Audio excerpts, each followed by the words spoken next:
নমস্কাৰ। আজি তোমালোকক হৰণ অংক কৰাবলৈ গৈ আছোঁ। কাৰণ কিয়নো এজন ছাবস্ক্ৰাইবাৰে কমেণ্ট কৰিছিলে যে হৰণ অংক কৰাবলৈ। আজি হৰণ অংক এই ভিডিঅ'ত হৰণ অংক অকণ ধুনীয়াকৈ বুজাই দিম। চোৱা, হৰণ ইয়াত চোৱা, হৰণ অংক শিকিব হ'লে প্ৰথমতে আমি পূৰণ জানিব লাগিব।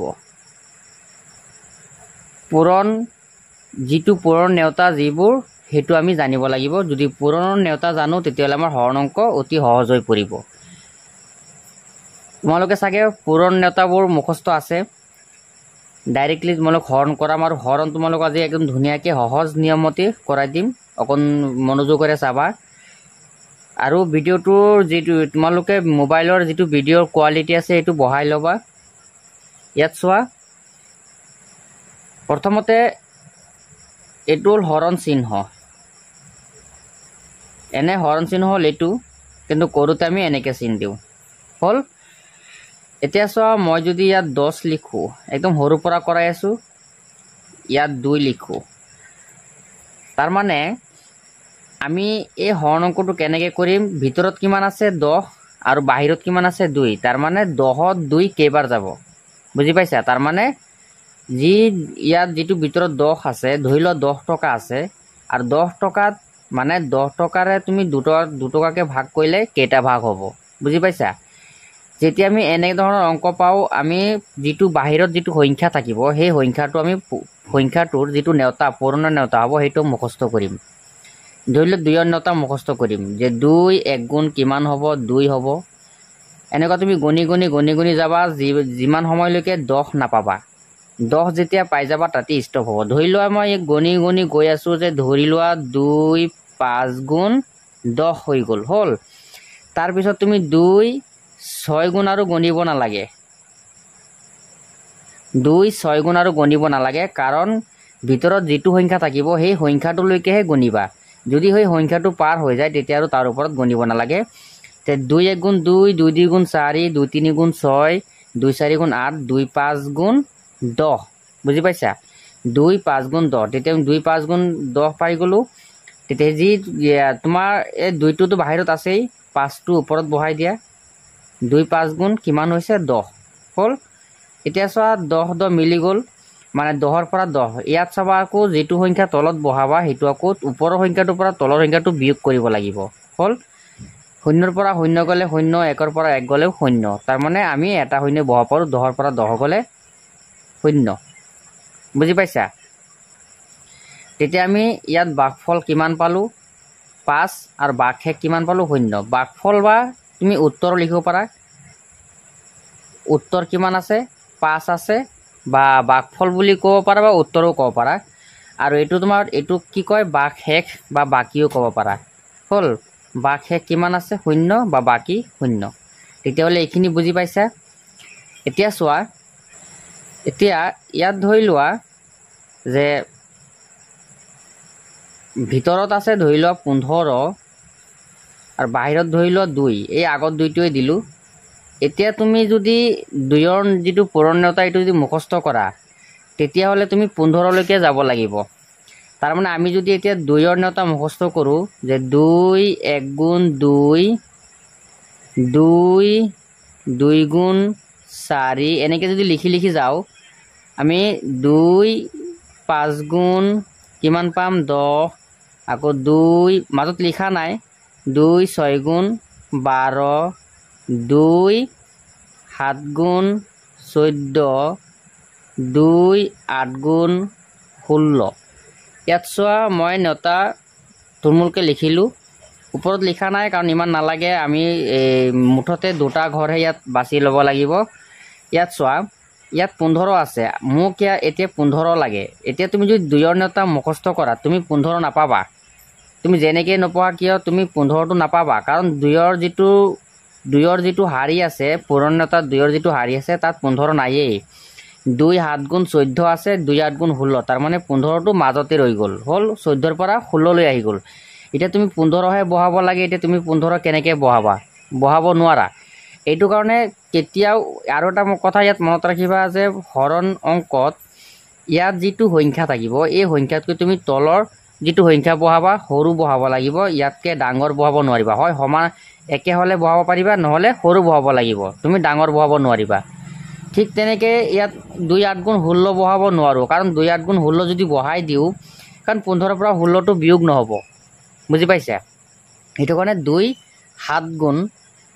7 গুণ কিমান বহাব লাগিব? 14। 2 7 গুণ 14। এতিয়া চোৱা, এতিয়া বিয়োগ কৰা, 5ৰ পৰা 4 গ'লে 1, 1ৰ পৰা 1 গ'লে 0, আৰু হৰণ অংকত বাওঁ চাইডে যিটো 0 আহিব সেইটো বহাব নালাগে। কিমান আহিল এতিয়া? 0। 1 আহিল, 1 নামি আহিল। এতিয়া চোৱা, তুমি ইয়াৰ লগত এইটো মিলাই চোৱা যে 2তকৈ 1 সৰু। এতিয়া যদি মই 2 1 গুণ আকৌ ইয়াৰ তলত 2 দিওঁ, তেতিয়াহ'লে এইটো নহ'ব, কাৰণ 1তকৈ 2টো ডাঙৰ আছে। এতিয়া যদি আমি এই অংকটো ইয়াতে শেষ কৰি দিওঁ, তেতিয়াহ'লে আমাৰ ভাগফল আহি যাব 7 আৰু বাকী আহি যাব 1। এতিয়া আমি যদি ভাগশেষটো নাইকিয়া কৰিব খোজোঁ, তাৰমানে বাকীটো নাইকিয়া কৰিব খোজোঁ, তেতিয়াহ'লে আমি কেনেকৈ কৰিব লাগিব? এই 1টো নাইকিয়া কৰিব লাগিব। 1টো নাইকিয়া কৰিব হ'লে তুমি কি কৰিব লাগিব? 2তকৈ 1 যেতিয়া সৰু, তেতিয়া ইয়াত এটা দশমিক আহি যাব, আৰু দশমিকৰ সলনি ইয়াত এটা 0 আহি যাব। হ'ল? তেতিয়া 0 আহি গ'লে ইয়াত কিমান হৈ গ'ল? 10 হৈ গ'ল। 10ত 2 কেইবাৰ যাব? 2 5 গুণ 10। হ'ল? এতিয়া আৰু এটা আস্তানা, আৰু এবাৰ বিয়োগ কৰা, 10ৰ পৰা 10 গ'লে 0। হ'ল? ইয়াত চোৱা, এতিয়া উত্তৰ ভাগশেষ কিমান আহি গ'ল? 7.5, 7.5, আৰু ভাগশেষ কিমান আহি গ'ল? 0। বুজি পাইছা এতিয়া? এতিয়া চোৱা, যিটো নিয়ম কৰাই আছোঁ, যদি এইটো নিয়ম তোমালোকে জানা, তেতিয়াহ'লে ডাঙৰ ডাঙৰ হৰণ অংক তোমালোকে কৰিব পাৰিবা এটা নিয়মতেই। ইয়াত চোৱা, এতিয়া ধৰি লোৱা হৰণ অংক তোমাৰ ভিতৰত আছে 72, ইয়াত আছে 4। এতিয়া তুমি ইয়াত এটা কথা মনত ৰাখিবা, তুমি যদি 4ৰ নেওতা মুখস্থ কৰা, 4ৰ নেওতা মুখস্থ কৰিলে আমি জানো যে 4ৰ যদি নেওতাটো মুখস্থ কৰোঁ, তেতিয়াহ'লে শেষত 4 10 গুণ 40লৈকে পাওঁ। এইটো কথা মনত ৰাখিবা, 4ৰ নেওতা মুখস্থ কৰিলে আমি শেষত 40লৈকে পাওঁ, কাৰণ আমি যিকোনো পূৰ্ণতা মুখস্থ কৰিলে 10লৈকেহে মুখস্থ কৰোঁ। মানে যিটো শাৰী 1ৰ শাৰী মুখস্থ কৰোঁ, 2ৰ কৰোঁ, 3ৰ কৰোঁ, 10লৈকেহে মেইন পইণ্টটো থাকে। তাৰমানে 1 10 গুণ 10, 2 10 গুণ 20, 10ৰ তলত আৰু নাযায়। ঠিক তেনেকৈ 4ৰ কথা যদি তুমি মুখস্থ কৰা, 4 10 গুণ 40লৈকে মুখস্থ কৰিবা। 4 11 গুণ, 4 12 গুণ, 4 13 গুণ, তেনেকুৱাতো মুখস্থ নকৰা, বা এনেকুৱা নেওতাও নাথাকে। মানে 11ৰ নেওতা কোঠা থাকিব, 12ৰ কোঠা থাকিব, কিন্তু তেনেকুৱা 4ত তুমি 11 নাপাবা, 12 নাপাবা। বুজি পাইছা মই কি কৈ আছোঁ? এতিয়া ধৰি লওক 4 10 গুণ 40 হ'ব, কিন্তু ইয়াত কিমান আছে? 72। তাৰমানে এতিয়া তুমি যদি এইটো অংক তুমি যদি এতিয়া 4 নেওতা মুখস্থ কৰি এইটো অংক তুমি কৰিব নোৱাৰিবা। বুজি পাইছা? সেইকাৰণেই ইয়াত এটা সহজ নিয়ম আছে, আৰু সহজ নিয়মটো হ'ল কি, আমি যেতিয়া ইয়াত যিটো সংখ্যা থাকিব, এই সংখ্যাটো যদি ইয়াৰ ভিতৰত যিটো সংখ্যা হ'ব, ইয়াৰ সংখ্যাতকৈ যদি ইয়াত বেছি ডাঙৰ থাকে, এতিয়া ধৰি লোৱা ইয়াত ছাপ'জ মই ইয়াত দেখুৱাই দিছোঁ, চোৱা ইয়াত কিমান আছে? 72, আৰু 4ৰ কথা মুখস্থ কৰিলে কিমান থাকে? 40। তাৰমানে এই 72তকৈ 40টো সৰু। বুজি পাইছা? মানে ভিতৰত যিটো সংখ্যা থাকিব, সেই সংখ্যাটোতকৈ যদি ইয়াৰ যিটো পূৰণ ফল থাকিব লাষ্টৰ, সেইটো যদি সৰু থাকে, তেতিয়াহ'লে ইয়াৰ এটা নিয়ম আছে এক্সট্ৰাকৈ। নিয়মটো কি? এতিয়া আমি ইয়াত পালোঁ যে 4ৰ কোঠাত আমি 70 নাপাওঁ। সেইটো কাৰণে কি কৰিব লাগিব? ইয়াৰ পৰা এটা সংখ্যা বাদ দিব লাগিব। খালি বাদ দিলে নহ'ব, কোনটো সংখ্যা বাদ দিব এইটো জানিব লাগিব। যিটো ৰাইট চাইডৰ যিটো সংখ্যা আছে, এই সংখ্যাটো আমি বাদ দিব লাগিব। বুজি পাইছা? এতিয়া ধৰি লোৱা ইয়াত 72ৰ পৰা 2টো নাই, 2টো ধৰি লোৱা নাই। হ'ল? যদি 2টো নাই থাকে, মানে নাথাকে, তেতিয়াহ'লে আমি ইয়াত কি পাই আছোঁ? অনলি 7 পাই আছোঁ। হ'ল? এই 7ত 4 কেইবাৰ যাব সেইটো গণা। 4 1 গুণ 4, 4 2 গুণ 8। আমি 4 1 গুণ 4, এতিয়া ধৰক 7 আছে, 7ৰ 4 কেইবাৰ যাব? 4 1 গুণ 4 যাব, আৰু 4 2 গুণ দিলে 8 হৈ যাব, যিটো হাততকৈ ডাঙৰ। এইটো কাৰণে আমি 4 1 গুণ 4 দিব লাগিব, 4 2 গুণ দিব নোৱাৰোঁ। 4 1 গুণ 4 হ'ল। এতিয়া যিটো আমি বাদ দিছিলোঁ, এইটো তুমি পোনকৈ নমাই লৈ আহা।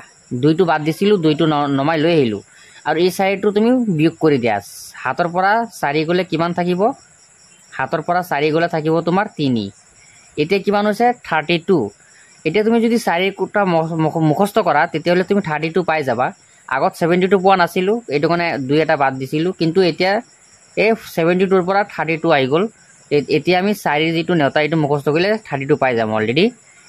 4 গুণ 4 মুঠতে 4 8 গুণ 32 হ'ব। 4 8 গুণ 32 হ'ল। এতিয়া ডাইৰেক্ট 32ৰ পৰা 32 গ'লে 0। এতিয়া হৰণ অংকত আৰু এটা কথা আছে কি জানা, তুমি এটা হৰণ অংক কৰি পেলাই তুমি নিজেও ইয়াত পৰীক্ষা কৰিব পাৰা যে সংখ্যাটো হৈছে কি হোৱা নাই। তুমি এটা ছাপ'জ এটা হৰণ অংক নিজে পাতি কৰিছা আৰু সেই হৰণ অংকটো হৈছে কি নাই তুমি নিজেই ক'ব পাৰিবা, বেলেগক নেদেখুৱাকো তুমি নিজেও কৰিব পাৰিবা, কিন্তু পূৰণতা তোমাৰ পূৰণৰ অংক জানিব লাগিব। এতিয়া মই জানো এই যে ওপৰৰ যিটো সংখ্যা আছে এই সংখ্যাটোৰ লগত এই সংখ্যাটো তুমি পূৰণ কৰি দিয়া আৰু মাজৰ সংখ্যাটো হ'ব লাগিব। যদি হৈ যায় তেতিয়াহ'লে অংকটো হৈছে, যদি মাজৰ সংখ্যাটো নহয় তেতিয়া অংক হোৱা নাই। গতিকে আজি ভিডিঅ'টো ইমানেই, ধন্যবাদ।